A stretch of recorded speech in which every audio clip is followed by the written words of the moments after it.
મહર્ષિ medical સ્ટોરમાં ગેરકાયદેસર રીતે થતું ગર્ભપાતની દવાનું વેચાણ। આમ તો હવે રાજ્યમાં કોઈને કાયદાનો ડર રહ્યો જ નથી, જેને જેમ મરજી ફાવે તેમ વેચાણ કરી રહ્યા છે।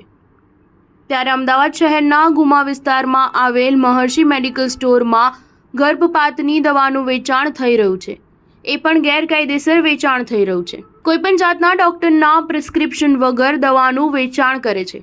આ વાતની જાણ જ્યારે સ્ટાર ન્યૂઝ 7ને મળતા જ સ્ટાર ન્યૂઝ 7ની ટીમ રિયાલિટી ચેક કરવા માટે પહોંચી, ત્યારે ગર્ભપાતની દવા કોઈપણ જાતના ડોક્ટરના પ્રિસ્ક્રિપ્શન વગર 399 રૂપિયાની દવાનું 500 રૂપિયામાં વેચાણ કરે છે। શું ગેરકાયદેસર દવાના વેચાણમાં તંત્રની પણ મિલીભગત હશે કે શું આ ગેરકાયદેસર ધંધો કરતા મહર્ષિ મેડિકલ સ્ટોરના માલિકને તંત્રનો કોઈ ડર લાગતો નથી? Star news 7 Ahmedabad.